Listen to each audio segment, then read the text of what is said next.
Terus buka buletin.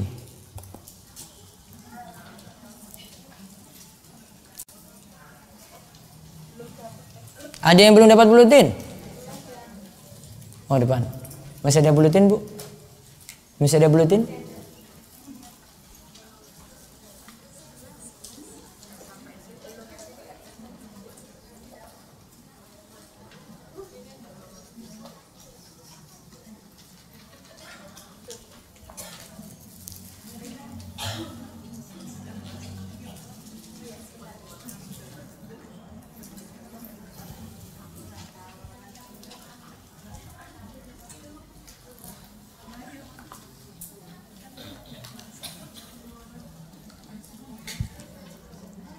Sekarang kita lihat syarat sholat. Kemarin yang sudah kita pelajari hadas dan najis. Yang sudah kita pelajari hadas dan najis. Menutup aurat dan menghadap kiblat. Menutup aurat dan menghadap kiblat. Saya bacakan dulu perkataan dari Syekh Salim bin Samil Al-Hadrami. Syurutus sholat samaniyatun.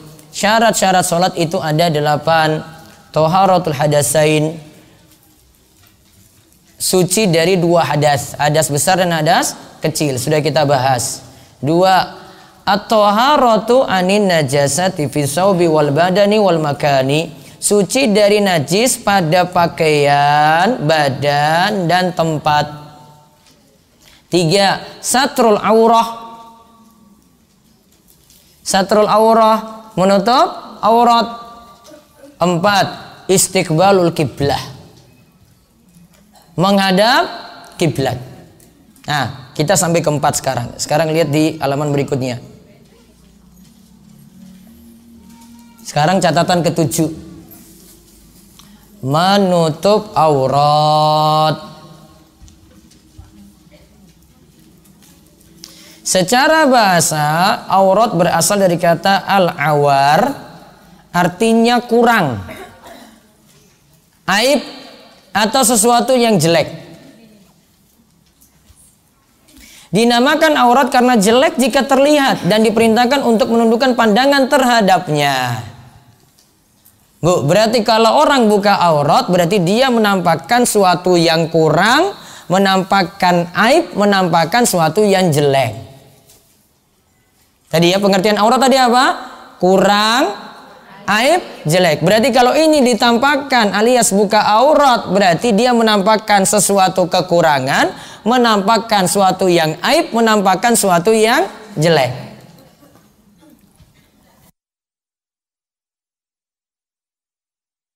Terus pakaiannya yang buka aurat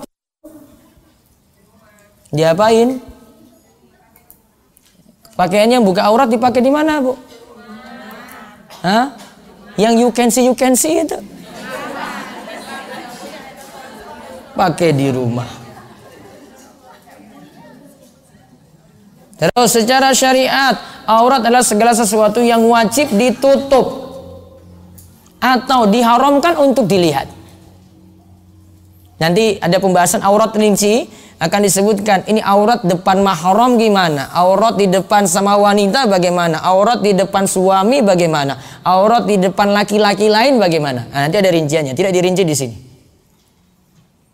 Jadi ada batasannya, Bu. Nanti sama wanita bagaimana, dengan yang sama mahram bagaimana, dengan laki-laki yang masih mahram bagaimana, dengan laki-laki lain yang bukan mahram bagaimana.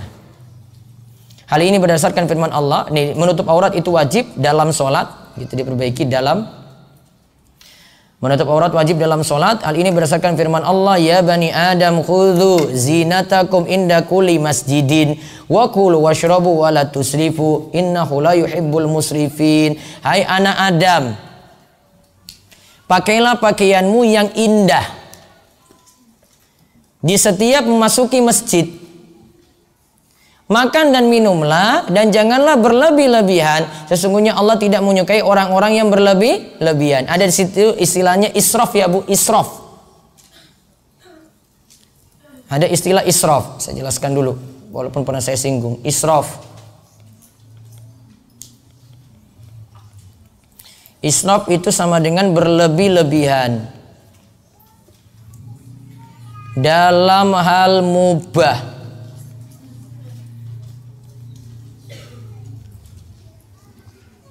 Israf, namanya israf ya.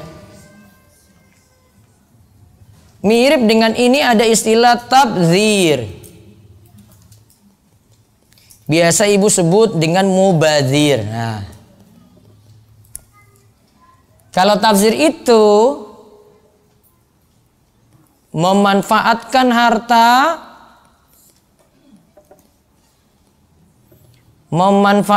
harta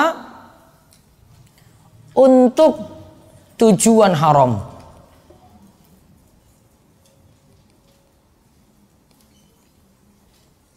Walaupun cuma 1 rupiah, Bu. Sudah disebut apa? Tabdzir. Kita kalau bahasa Indonesia sebut apa tabdzir ini? Boros kan? Nah, sama dengan boros. Namun sebenarnya hakikatnya adalah manfaatkan harta untuk tujuan haram. Tadi yang pertama disebut apa? Israf. Kalau israf berlebih-lebihan dalam hal mubah. Jadi untuk halal yang boleh lebih gitu. Israf. Dosa enggak? Ah, ini tergantung. Namun kalau tabdzir memanfaatkan harta untuk tujuan haram. Kalau untuk tujuan haram, jelas dosa di sini tabdzir. Makanya disebut orang yang mubazir tadi itu sebagai ikhwan nasyayatin, saudaranya setan. Lanjut, Ibnu Abbas menyatakan bahwa yang dimaksud dalam ayat ini adalah pakaian dalam sholat. Jadilah perintah di sini adalah perintah wajib memakai pakaian. Al-masjid dalam ayat yang dimaksud adalah sholat. Berarti khudzu zinatakum inda kulli masjidin. Berarti pakailah pakaianmu setiap kali sholat. Gampangannya kalau kaitannya dengan menutup aurat, tutuplah auratmu setiap kali sholat. Wajib menutup aurat dalam sholat karena hal ini dilakukan oleh Nabi SAW. Perintah ini dikumpulkan dengan hadis berikut ini. Lihat. Dari Aisyah radhiyallahu anha, dari Nabi SAW, ia bersabda, la yaqbalullahu sholata haidin illa bi khimar. Allah tidaklah menerima sholat wanita yang telah mengalami haid. Jadi telah mengalami haid, berarti sudah apa? Balik. Sampai ia mengenakan kerudung nutup kepalanya. Berarti kalau masih anak-anak dia sholat tidak nutup kepala, sah. Karena dia belum kena hukuman apa-apa. Namun kalau sudah balik harus nutup kepala. Lalu diterangkan sini, jika aurat itu terbuka padahal mampu untuk ditutup, maka tidak sah sholatnya berdasarkan hadis ini. Karena orang yang sholat harus menutup aurat. Nah sekarang lihat catatan dari Al-Mu'tamad fi Al-Fiqhi Asy-Syafi'i mengenai syarat menutup aurat. 1. Menutup aurat ini termasuk syarat sah sholat, baik bagi laki-laki maupun perempuan. Baik sholat di hadapan orang lain maupun sholat sendirian. Jadi dia ini lagi rame-rame nutup aurat, tetap di rumah nggak ada orang yang lihat, tetap tutup aurat. Jangan ibu saya sholat aja lah. Ada yang kebuka nggak apa-apa, nggak ada yang lihat. Ini bukan masalah nggak ada yang lihat, Bu. Ini masalah nutup aurat.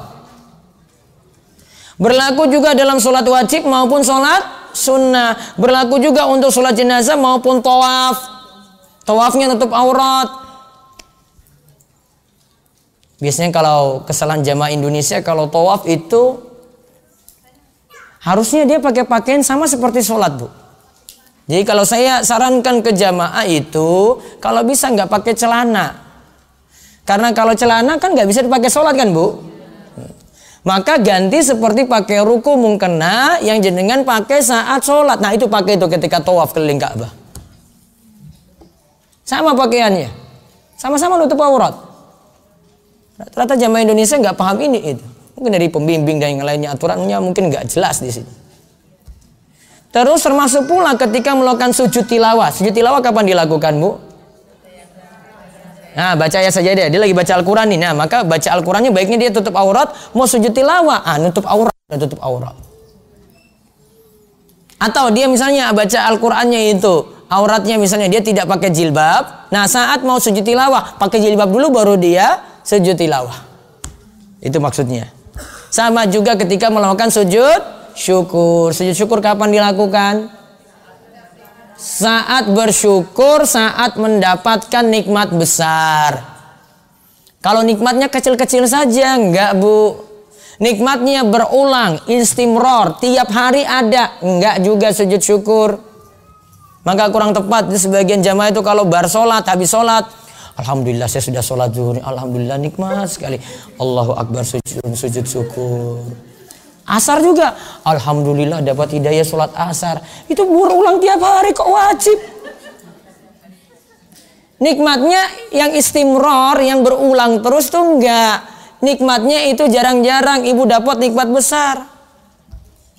Itu dapat nikmat besar. Nah, baru sujud syukur. Misalnya mau divonis dapat penyakit berat, alhamdulillah nggak jadi. Dia sujud syukur, alhamdulillah selamat. Ya, suatu yang besar dia peroleh, Bu. Baru sujud syukur. Terus yang kedua, jika aurat orang yang sholat itu terbuka, tidak sah sholatnya, baik terbuka banyak maupun sedikit. Terus ada lanjutannya. Dan itu sebagian saja, walaupun ia sholat dalam keadaan tertutup dari pandangan orang, kemudian setelah selesai sholat ada bagian yang terbuka auratnya, ya, wajib sholatnya diulang. Terserah ia mengetahuinya sebelum sholat lalu ia lupa, ataukah ia tidak mengetahuinya sama sekali. Maka baiknya ulangi sholatnya. Contoh aurat ibu apa yang biasanya tersingkap apa, Bu? Nah, makanya disarankan itu kan sudah saya ulang-ulang, mungkenanya turunkan sampai kakinya tenggelam. Atau tambahkan sarung. Ya, kalau memang gamisnya tidak nutupi sampai kaki. Paham Ibu-ibu? Kalau terbuka, wah ini bahaya sini, Ibu. Walaupun tentang masalah kaki para ulama beda pendapat sini. Amannya tetap ditutup. Yang boleh terbuka mana, Bu? Nah, telapak tangan ini kan masih boleh punggung ya. Ini masih boleh. Yang tidak boleh pergelangannya ke atas. Terus apa? Wajah, muka. Nah, tadi kemudian setelah selesai sholat ada bagian yang terbuka auratnya, wajib sholatnya diulang. Terserah ia mengetahuinya sebelum sholat lalu ia lupa ataukah ia tidak mengetahuinya sama sekali. Terus yang ketiga, jika aurat terbuka karena angin tiup gitu, langsung tersingkap tadi kakinya misalnya, lalu ditutup seketika itu juga, langsung dia tutup, sholatnya tidak batal. Namun jika tidak segera ditutup, dia biarkan terbuka saja, 5 menit kemudian baru dia tutup, kan tadi sudah tahu terbuka, maka sholatnya batal karena kelalaian. Maka kalau tahu terbuka karena angin tadi, segera apa? Tutup. Lihat poin keempat. Jika tidak mampu menutup aurat, wajib sholat dalam keadaan telanjang. Misalnya dia di penjara enggak dipakai apapun. Kemudian ia lakukan ruku dan sujudnya dan tanpa mengulangi sholatnya menurut pendapat al-asah yang paling kuat. Namun jika pakaian untuk menutup aurat mampu dibeli atau disewa, maka wajib dibeli atau disewa. Atau kalau ada pakaian orang lain bisa meminta izin meminjamnya. Berarti kalau mampu pinjam, kalau mampu beli. Kalau mampu disewa, disewa. Terus yang kelima, hikmah menutup aurat dalam sholat adalah karena seseorang yang sholat sedang menghadap Allah, maka harusnya dalam keadaan sempurna dan terbaik. Maka kalau sholat sendirian dalam kamar juga, yang kita hadapi itu Allah. Bukan sholat sendiri gak ada yang lihat, Allah lihat. Maka walaupun sholat sendirian dalam kamar tetap menutup aurat. Terus yang keenam, di luar sholat juga wajib menutup aurat, kecuali dalam keadaan sendirian karena ada hajat seperti mandi. Di luar sholat, di hadapan orang lain nutup aurat juga. Terus 7, jika seorang muslim atau muslimah dalam keadaan butuh diminta untuk menyingkap aurat, misal untuk kebutuhan berobat atau khitan, maka boleh seperti itu. Artinya boleh dia buka auratnya tadi. Namun kondisinya ketika itu dalam keadaan hajat dan darurat. Ingatnya hajat dan darurat. Namun yang dibuka hanyalah yang butuh dilihat saja. Karena kaidah fikih menyatakan ad-daruratu tuqaddaru biqadariha. Darurat itu dihitung sesuai kadarnya saja. Di antara dalil kaidah ini adalah firman Allah, "Famaniturra ghaira bagin wala 'adin fala isma alaih." Tetapi barang siapa dalam keadaan darurat terpaksa memakannya sedang dia tidak menginginkannya dan tidak pula melampaui batas, berarti tidak lebih-lebih, maka tidak ada dosa baginya. Wallahu a'lam. Itu ketujuh. Sekarang buka kertas ujian akhir nasional. Monggo, buka.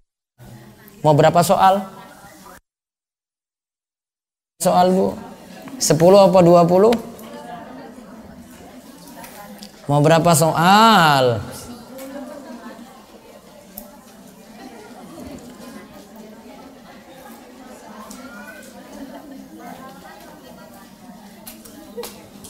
Open book, buka buku. BSBS saya kasihani ibu-ibu itu. Pada mumet nanti mikir ini.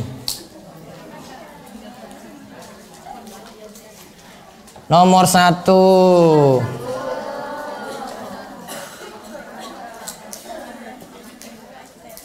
BSBS toh? W10. Besok lagi nanti 10 lagi. Nyicil. Sudah belum? Oh, belum dibagi. Bu, nanti pakai kertas ini aja, Bu, biar gampang. Ini nih. Sebentar, lagi dibagi. Firqatun najiyah sama safinatun najah sekalian. Nomor 1. Benar atau salah? Prinsip golongan yang selamat. Dengar aja, nggak usah catat soal. Prinsip golongan yang selamat adalah tetap mengikuti ulama, namun tidak fanatik. Karena yang diikuti tetap Al-Quran dan Sunnah Nabi Sallallahu Alaihi Wasallam. Prinsip golongan yang selamat adalah tetap mengikuti ulama, namun tidak fanatik. Karena yang diikuti adalah Al-Quran dan Sunnah Nabi Sallallahu Alaihi Wasallam. B atau S?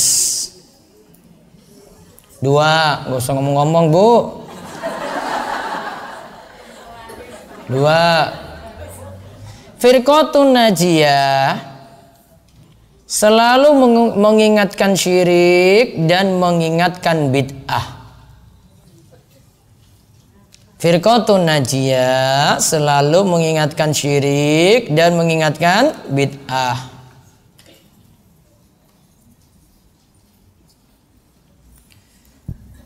3. Bid'ah yang tercela. Bid'ah yang tercela adalah perkara baru dalam hal dunia dan agama. Bid'ah yang tercela adalah perkara baru dalam hal dunia dan agama.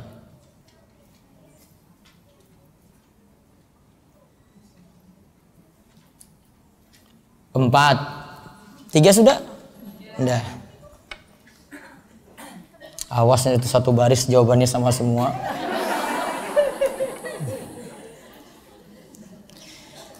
4 ya. Menuntut ilmu agama termasuk dalam jihad dan berlaku sepanjang waktu. Beda dengan jihad menggunakan senjata. Menuntut ilmu agama termasuk dalam jihad dan berlaku sepanjang waktu. Beda dengan jihad menggunakan senjata.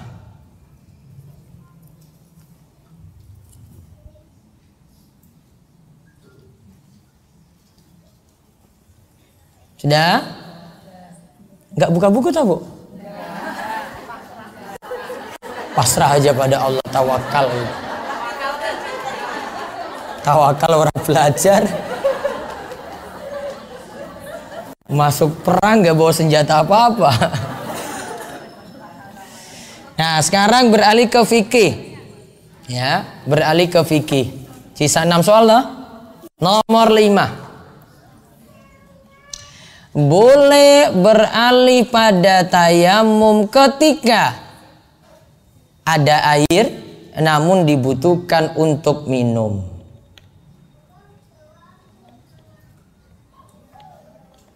Boleh beralih pada tayamum ketika ada air namun dibutuhkan untuk minum. B atau S?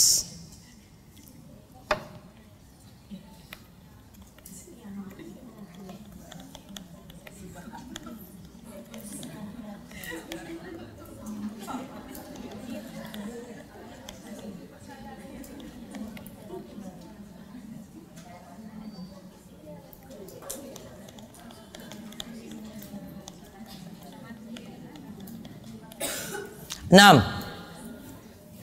Wanita haid masih boleh baca Al-Quran, namun tidak boleh menyentuh mushaf Arab.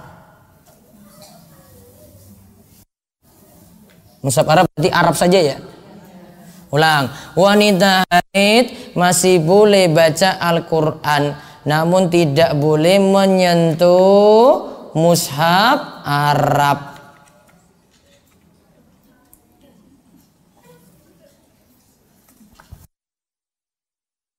Nanti salah-salah lagi.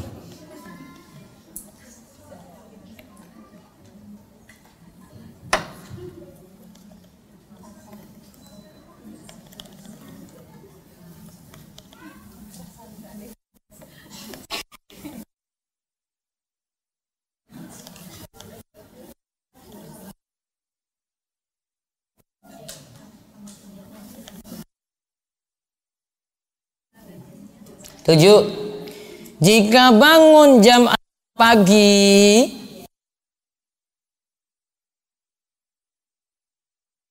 diqadha pada hari berikutnya. Jika bangun jam 6 pagi maka sholat subuh diqadha pada hari berikutnya.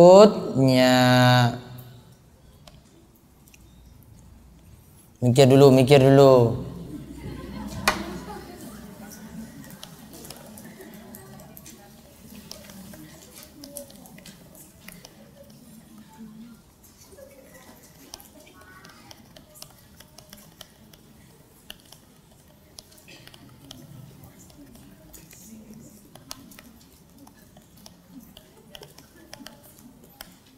8. Jika sholat dalam keadaan lupa berwudu, lalu baru ingat setelah selesai sholat, maka sholatnya harus diulang.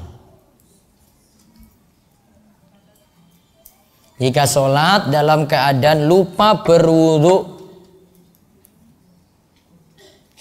lalu baru ingat setelah selesai sholat, maka sholatnya harus diulang.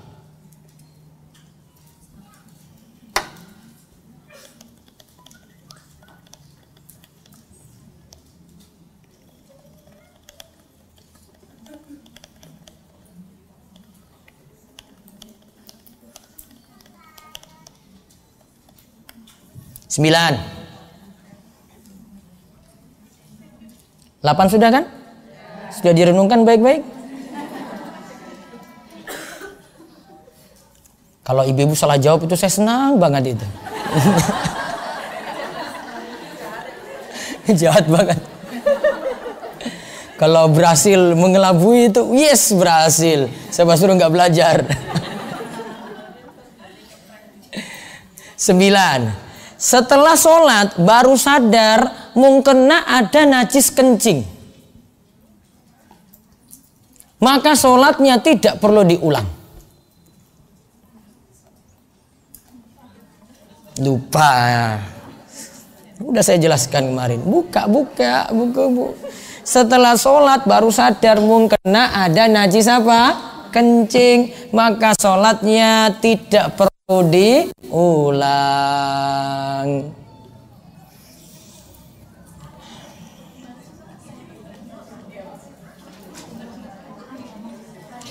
Setelah sholat baru sadar mungkin ada najis kencing, misalnya bayinya, ya, maka sholatnya tidak perlu diulang, berarti sudah sah. Karena baru sadar berarti lupa kan? Baru sadar berarti lupa.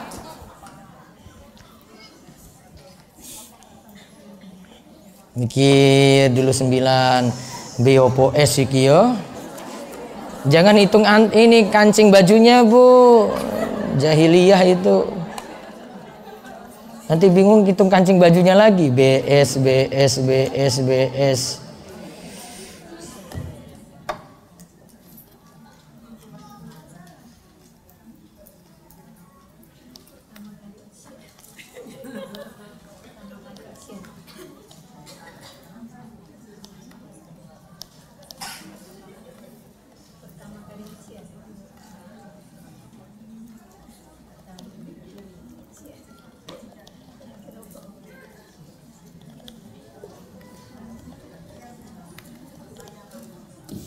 Terakhir tentang tayamum. Anggota tubuh yang masuk rukun tayamum adalah muka, telapak tangan, dan rambut. Anggota tubuh yang masuk rukun tayamum adalah muka, telapak tangan, dan rambut. Walhamdulillah selesai. Sekarang dengan temannya ijolan, Bu. Ya, koreksi bareng-bareng. Jujur ora dibenerke. Jangan kerjasama nih tak traktir gitu.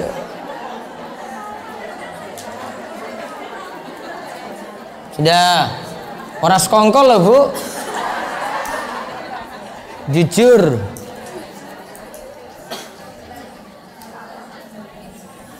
Dah, nomor 1. Prinsip golongan yang selamat adalah tetap mengikuti ulama namun tidak fanatik karena yang diikuti adalah Al-Quran dan Sunnah Nabi Sallallahu Alaihi Wasallam. B atau S? B.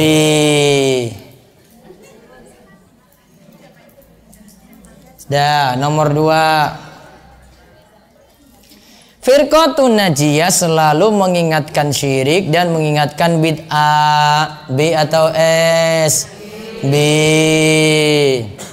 Itu prinsipnya memang sudah kita bahas. Terus 3. Bid'ah yang tercela adalah perkara baru dalam hal dunia dan agama. S. Bu, hal dunia nggak dibahas. Ini hal dunia nih. Itu nggak tercela, barunya nggak tercela. Yang tercela cuma dalam urusan apa, Bu? Agama. Ya, cuma ibadah agama saja. Terus yang nomor 4. Menuntut ilmu agama termasuk dalam jihad dan berlaku sepanjang waktu. Beda dengan jihad menggunakan senjata. B. Itu butuh tiap hari itu belajar. 5. Boleh beralih pada tayamum ketika ada air namun dibutuhkan untuk minum. B. Benar. Ibu butuh minum. Kalau nggak minum ini, saya nyawa terancam nih. Saya mau ganti tayamum apa minum aja ya? Ya sudah minum aja, berarti saya pilih tayamum. Kecuali kan kemarin kalau dikasih untuk 5 orang kemarin. Ada anjing, ada 5 orang atau hewan ya. Ada anjing, ada babi ya. Kemudian ada orang yang meninggalkan sholat seterusnya. Terus 6. Wanita haid masih boleh baca Al-Quran namun tidak boleh menyentuh mushaf Arab. B.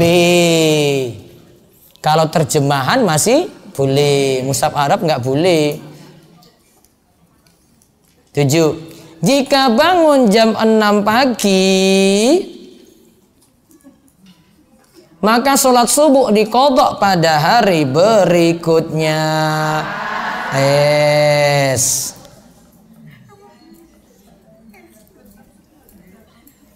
Kodoknya gimana? Kodok jam 6 juga, Bu. Kerjakan jam 6 juga. Bangun jam 6 sekarang, 6 itu juga dia kerjakan sholat subuh. Terus, jika sholat dalam keadaan lupa berwudu, lalu baru ingat setelah selesai sholat, maka sholatnya harus diulang. B.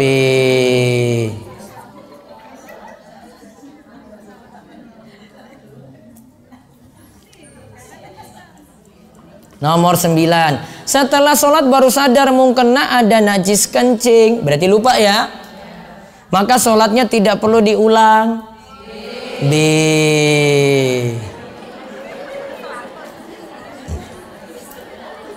Lupa najis, Bu. Dianggap seperti ibu tidak punya najis tadi.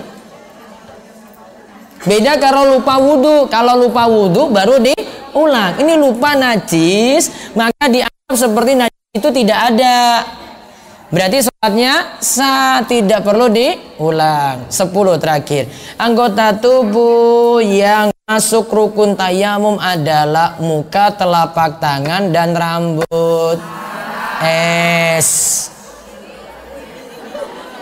Rambut nggak masuk. Di biji, Bu. 100 jika semuanya betul tadi. Salah 1 90, salah 2 80, salah 3. Yang mana 100 coba ngacung? Banyak sih, jadi saya nggak kasih hadiah.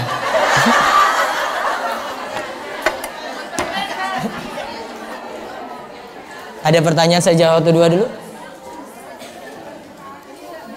Bisa ditukar dengan temannya lagi yang punya, kembalikan.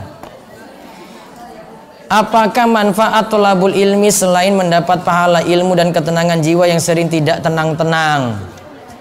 Pahalanya ibu hadir saja sudah dapat pahala. Samping itu juga ilmu akan mengantarkan ibu jadi baik. Di samping itu juga didoakan malaikat. Di samping itu juga dapat rahmat. Di samping itu juga makhluk lain doakan ampunan untuk ibu. Bagaimana agar kita bisa ikhlas atau selalu bisa baik tanpa basa-basi terhadap saudara, paman, bibi, dan lain-lain? Karena sedikit-sedikit mereka berbicara mengenai khilafah-khilafah atau bid'ah-bid'ah karena membuat malas untuk bersilaturahim. Tetap berbuat baik pada mereka. Kalau mereka bicara yang enggak, ini bisa alihkan ke pembicaraan lain.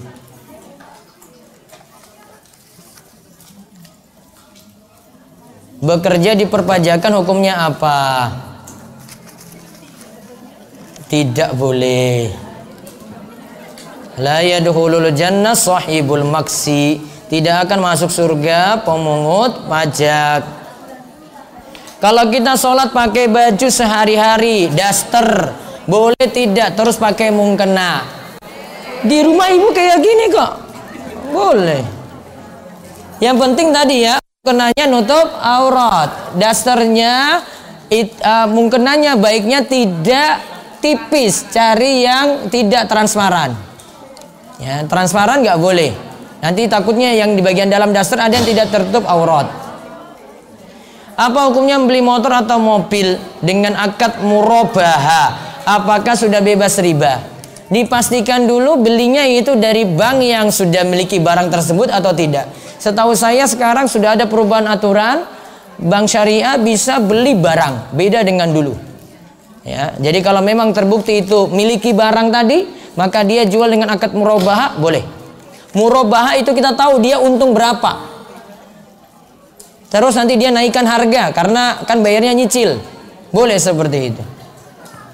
Saat ada lintasan pikiran kita sering berdoa, apakah harus bersolawat dulu untuk menjaga adab berdoa atau bisa langsung memanjatkan doa?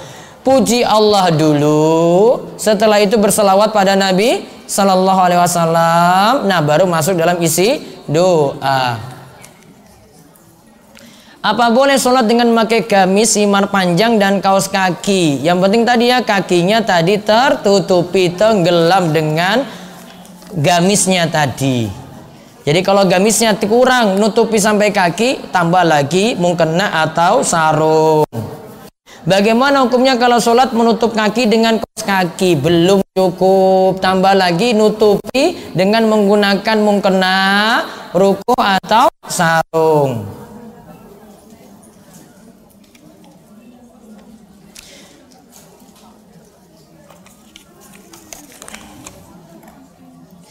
Hukum seorang istri yang menolak suaminya minta oral seks, nggak boleh dituruti suaminya tadi. Kenajisan anjing, bukankah ada perbedaan pendapat ini dari keempat imam mazhab? Iya, ada perbedaan. Kalau mazhab Syafi'i yang kita bahas, seluruh tubuh anjing itu najis. Walaupun saya sendiri masih milih pendapat yang najisnya cuma air liurnya saja. Bagaimana dengan orang yang tidak pernah menjalankan sholat, pergi menjalankan umroh dan setelah pulang tetap tidak menjalankan sholat juga? Apakah umrohnya sah? Umrohnya tidak mabrur.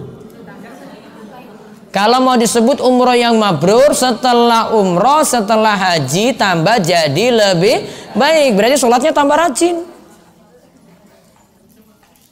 Kalau calon bayi yang jalan 3 bulan lalu keguguran, apakah boleh kita mendoakannya? Apakah dia bisa menjadi penolong kita kelak? Ini beda kalau 4 bulan ke atas ya. Kalau 4 bulan ke atas itu sudah bentuk makhluk. Kalau ini belum, maka tidak seperti yang 4 bulan ke atas tadi. Wallahu a'lam. Satu lagi. Ustadz, kalau pas sholat kadang rambut sering keluar di muka, apa perlu diulang atau tidak? Nah, ini sedikit saja. Kalau memang tidak sengaja, baru tahu setelah sholat, wallahu a'lam, tidak masalah. Karena itu sulit dihindari kalau untuk ibu-ibu. Kalau umroh atau haji pertama, apa boleh tanpa mahram? Cuma umroh dan haji pertama saja. Karena kepentingan untuk memiliki mahram ketika itu tidak terlalu urgen dibandingkan wajibnya umroh dan hajinya tadi. Ini menurut pendapat di antaranya dari mazhab Syafi'i.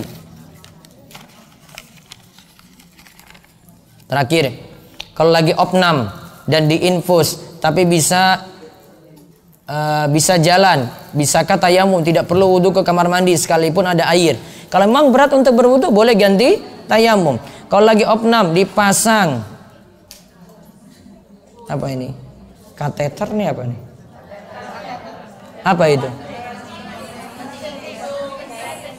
Oh, tempat pipisnya tadi ya. Bisakah langsung sholat? Itu bisa dicopot sendiri nggak? Nggak bisa. Berarti dia sholat dalam keadaan seperti itu karena sulit, darurat, dibolehkan. Wallahu alam. Nanti kita bahas di pertemuan berikutnya insyaallah. Besok Rebu kita bahas khusus untuk kajian akhir zaman. Temanya nanti munculnya Dajjal. Dajjal. Insya Allah akan dibagi buku prediksi akhir zaman. Kalau buku Dajjalnya sudah selesai juga insya Allah akan dibagikan.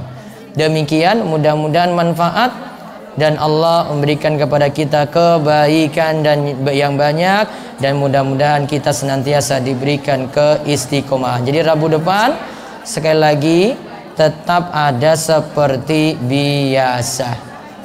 Kita cukupkan. Kita tutup dengan doa kafaratul majelis. Subhanakallahumma bihamdika asyhadu an la ilaha illa anta astaghfiruka wa atubu ilaik. Assalamualaikum warahmatullahi wabarakatuh.